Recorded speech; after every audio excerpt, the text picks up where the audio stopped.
Welcome back to the Custom Cabinet Estimator tutorial series. In this tutorial, we'll be looking at setting up and managing drawer boxes. From the dashboard, we'll first go to Cabinet Setup, and then Doors and Drawers. Drawer boxes are there. And we see a list here. I'm going to clear out this list. I've been in this a little earlier today. But right now we're seeing everything in the Door and Drawer box database in a list view, 108 of 108. And if we choose drawer boxes, then now all we're seeing is drawer boxes. And everything I say about drawer boxes applies to trays as well. Pull-out trays, whatever you refer to them as. But in this list, we have, looks like 7 types. We have a melamine drawer, a Nova Pro system drawer, a Zargan system drawer.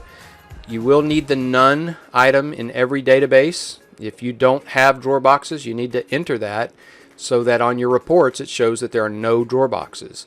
It's as important to say what you're not providing as it is to say what you are providing. We also have some plywood dovetail drawers here, and then just a regular plywood drawer box with whatever type joint you use, whether that be a shiplap or butt joint or pocket hole screws, whatever you use.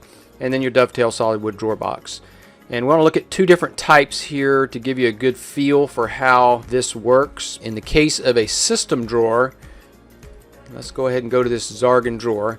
We're only manufacturing 2 parts, a bottom and a back. And what we have to account for is the materials for the bottom and the back, and then our labor to do so. And this works identical to doors. We're using the exact same database to do drawer boxes as we use for doors. So we see that here we have a cost per drawer box, and this being the drawer box database.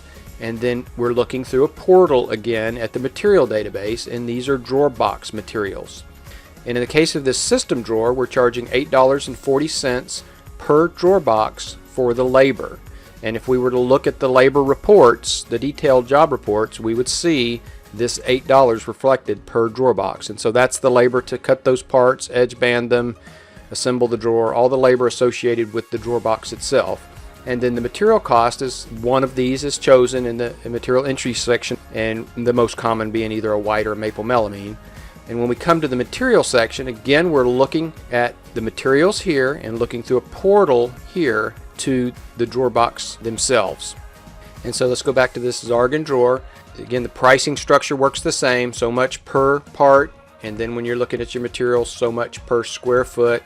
All of this works identical to the door or drawer front. Now the second component to this, I'm going to go back to my list view and go to this, I'm going to go to the drawer box.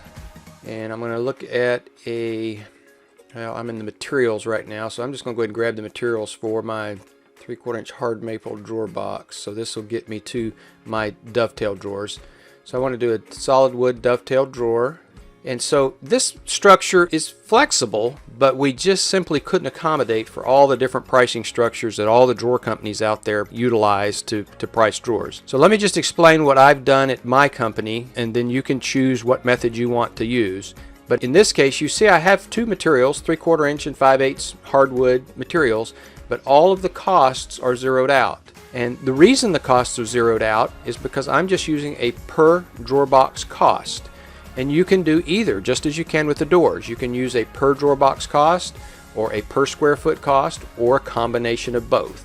Several years ago, I took 10 jobs that we had done dovetail drawers on. I basically guessed up front about what they would cost, looking at calculating the cost of drawer boxes on an average size and plugged that in.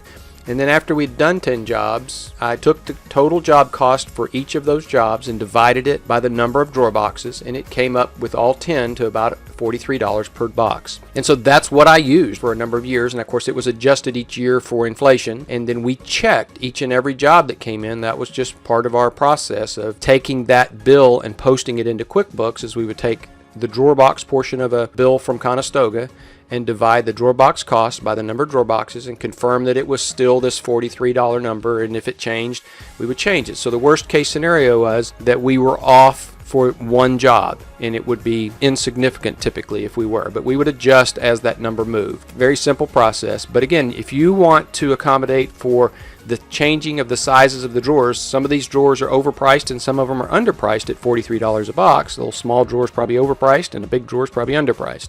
If you want to get more accurate, you could use this portion down here or the combination of the two. This is just what I chose to do because dovetail boxes were not our primary drawer. It was an upcharge. We were charging enough to make certain that we were covered with the drawer box. And of course the drawer guide is separate. That's in the hardware database and that's taken care of, and the labor to install that drawer guide. So that's the methodology we chose. We're going to keep this one short and sweet. Again, it's all of the other attributes as far as the icons up here and what you can do with a drawer box, from the list view, the search fields, all those things work the same. So just keep that in mind. And other than that, that covers this particular tutorial. Thanks for watching yet another business partner estimating software tutorial. Up next, setting up and managing door and drawer profiles.